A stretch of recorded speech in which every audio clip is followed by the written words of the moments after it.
Hey, what's going on everybody, and welcome to the Monday Night Raw review for Monday the 13th of May. And we're going to jump right into Raw here. We're going to review everything as we normally do here in the Raw review. But I just wanted to mention quickly, guys, I have already uploaded, well, I wouldn't say uploaded, but I've made my Raw promo listed. So my WWE 13 Universe, the promotional trailer that went on Twitter only, unlisted, is now live on my main channel here on YouTube. Go check it out if you haven't already. I'll leave a link on the video and I'll leave a link in the description below as well for you to go check it out, because it is a pretty unique trailer and a little bit of a teaser of who you're going to see in the career. Well, I'm trying to say career. What am I thinking career? I was just playing NBA career mode. In my universe mode. Okay, let's get into the Monday Night Raw review, guys, and we're going to begin with how the show started. Fandango started the show in the dance-off with Chris Jericho. Now, Fandango's dance partner, Summer Rae, the blonde girl, she fell over and acted like she sprained her ankle. This left Chris Jericho, who went to her aid, vulnerable to an attack from Fandango, leaving Fandango, who did attack Jericho after she fell over.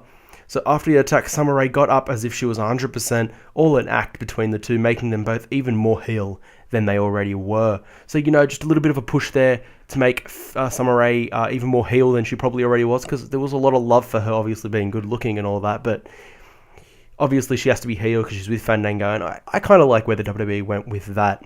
Then Ryback squashed Zack Ryder with ease thanks to the Shell Shocked. That was just really a waste of a match. Zack Ryder has new attire. He's not wearing just trunks anymore. It's full-on wrestling tights, and his hair's obviously slicked back to how it was. And there's reports that he will be turning heel in the future. I might talk about that in tomorrow's episode of the WWE Newsroom. The Primetime Players then had a match against Tons of Funk, and they finally picked up a win on Monday Night Raw when Darren Young hit Brodus Clay with that hair comb, followed up by a Titus O'Neil roll-up pin to get the 3 count. So a big win there for the Primetime Players. A little bit of a push, I guess. I don't know what they'll be doing with them in the future, though. Then we had Kofi Kingston against Damian Sandow, and Kofi Kingston picked up the win via Trouble in Paradise. This gave Kofi an impressive win in a good match with Sandow, and Kofi will go one-on-one with Dean Ambrose for the United States title this Sunday at Extreme Rules, if you didn't know already. This was confirmed on Raw and on WWE.com. Dean Ambrose will go for his first singles gold, and that will be Kofi Kingston's United States title. That match between him and Sandow was a very good match. I really enjoyed it. I suggest you go back and see it if you didn't, because it was a really good match. I really enjoyed it anyway. Sandow did not sing before the match started, by the way, just so you know. He actually mentioned it, and he didn't want to sing to make us all upset. I was hoping he would, but what can you do? Anyway, then we had Mark Henry come out to the ring and call out Sheamus. After the WWE showed more replays and crap, Sheamus came out. Henry wielded a strap, but Sheamus had one under the ring to even the odds. It was Sheamus who came up trumps when he struck Henry a couple of times, forcing him to retreat. Sheamus then grabs the upper hand, heading into Extreme Rules. So, obviously, they've been going back and forth, and Sheamus ends up getting the upper hand for the final time, as, the face generally does before the pay-per-view. Then, this is just a little side note, the WWE showed old footage from the first strap match between JBL and Eddie Guerrero, and I believe that is the first time we have seen Eddie on any TV taping since his passing that many years ago. So, something there to note, they showed Eddie Guerrero on screen in the strap match to show off how the strap match works. Obviously, that's the only one they could show, because I think it is the only strap match in history, so I guess they had no real choice but to show it. And I believe Eddie Guerrero was trending worldwide at the time as well. Then we had Randy Orton versus Antonio Cesaro again. I think that was last week's main event on Main Event.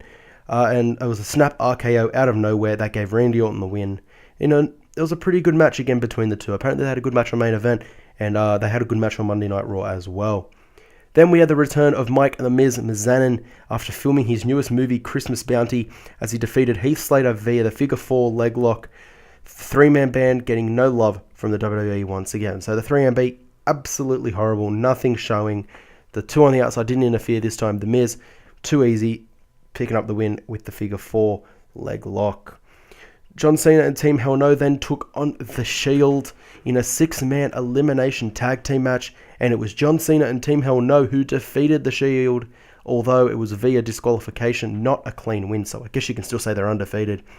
And again, as it was a 6-man elimination tag match, it was Kane who was eliminated first after getting disqualified, after he took his frustrations out on the Shield, attacking them all quite fiercely, but he snapped and hit one of them with the announcer's table. Sorry, not the announcer's table, the covering on the announcer's table, which the last time I checked never resulted in a DQ, unless that's just me, but I guess it did this time. Anyway, the match eventually went into a 3-on-1 situation after Daniel Bryan was pinned when he was hit by Dean Ambrose's unique finisher. I'm not actually sure what he calls it. And Bryan didn't sell it very good. It was a pretty crappy sell. Then John Cena was in the 3-on-1 situation. Of course, Super Cena being put in that situation. And he brought it back to 1v1 when he eliminated Seth Rollins after a double A. And then Roman Reigns shoved the referee out of the way to get himself disqualified.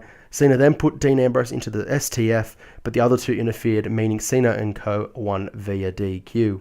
Then the Shield triple powerbombed Cena, leaving him motionless in the middle of the ring, allowing Ryback to then walk out into the ring and hit Cena's ankle with a chair, adding to the injury angle the WWE is working with for Extreme Rules. So this segment made me, I'll be honest, this segment made me a little bit more interested in the match at Extreme Rules, the WWE title match. I wasn't really looking forward to it, but the fact that it's last man standing and the fact that it's the angles have sort of been a little bit better makes me a little bit more interested than I was. During this match, we also learned that Roman Reigns and Seth Rollins will take on Team Hell No for the WWE Tag Team Championships at Extreme Rules in a Tornado Tag Team match. Even though I'm excited for a Tornado-style tag team match, I would have loved this to have been a Tornado Tag Team Tables match. But regardless, I love Tornado Tag Team matches, so I'm really looking forward to that one. Jack Swagger then was chosen as Big E Langston's opponent via the annoying, highly advertised WWE app. Swagger actually beat Big E Langston via countout after Swagger threw Langston into the crowd area, and Big E couldn't answer the 10 count as Swagger managed to roll back into the ring. But it was Alberto Del Rio who would have the final say. Del Rio would rush to the ring and go after Swagger, but Swagger got the upper hand until Ricardo Rodriguez struck Swagger with that bucket, the Mexican bucket, allowing Big E Langston and Del Rio to take advantage, and eventually it was Del Rio who would throw both men out of the ring to gain the advantage again heading into Extreme Rules. Now, earlier in the night, if you're wondering, Theodore Long announced that Dolph Ziggler would not be competing at Extreme Rules. So this is breaking news, guys. No Dolph Ziggler at Extreme Rules. It sucks, but what are you going to do, really? There's nothing you can do. So this means there will be no world title match. Instead, Alberto Del Rio will go one-on-one with Jack Swagger, the real American, in a #1 Contenders I Quit match. The winner will take on Dolph Ziggler in the future for the World Heavyweight Championship. I am very excited. I love I Quit matches. Thank you, WWE. I'm probably more excited than I would have been for that Triple Threat ladder match. Although Dolph Ziggler in ladder matches do create quite a spectacle. Anyway, then we had some Divas action, and AJ Lee defeated Natalya. The Bellas, the Great Khali, and Hornswoggle, and Divas champion Caitlyn were ringside. I totally forgot about that. AJ used a unique and brand new submission she calls the Black Widow to force Natalya to tap out. So an interesting segment there, or interesting match, I should say. AJ using a new submission. By the way, Caitlyn's secret admirer was not revealed. Then we had the final segment of the show, and that was Triple H standing inside the ring, surrounded by a steel cage that will surround himself and Brock Lesnar this Sunday at Extreme Rules. Triple H called Lesnar out, and he came out on stage despite Paul Heyman telling Lesnar to stay there. Lesnar eventually made his way to the ring after being called a bitch by Triple H. Lesnar would enter with Heyman on the steps beside the now closed door, so the door was closed once Lesnar entered. Triple H and Lesnar traded blows until Triple H threw Brock Lesnar through the door, knocking Heyman to the floor and Lesnar himself. Triple H gets the final upper hand heading into the big steel cage match at Extreme Rules this Sunday on pay-per-view. So that's it for the Monday Night Raw review, guys. That is everything that happened. We have a few more confirmed matches. We have Team Hell No versus Roman Reigns and Seth Rollins for the tag team titles in a Tornado tag team match. We have Dean Ambrose versus Kofi Kingston for the United States title. Of course, we have the strap match. We have Randy Orton versus the Big Show. Yes, I think there was something there with the Big Show. I don't think Big Show was even on the show. I can't actually remember. I don't think he was. But anyway, guys, some new matches. Really looking forward to Extreme Rules this Sunday. I've still got those previews coming out. I had one earlier, of course. I'll have some tomorrow as well. Probably a double whammy of previews tomorrow just to get them out there. And I'm looking forward to bringing them to you. This is probably my longest video in a long time, guys. So, apologies for that. But, the more, the better for you. I will see you guys tomorrow for whichever video it may be. Probably an Extreme Rules preview. And I will catch you guys then. Peace.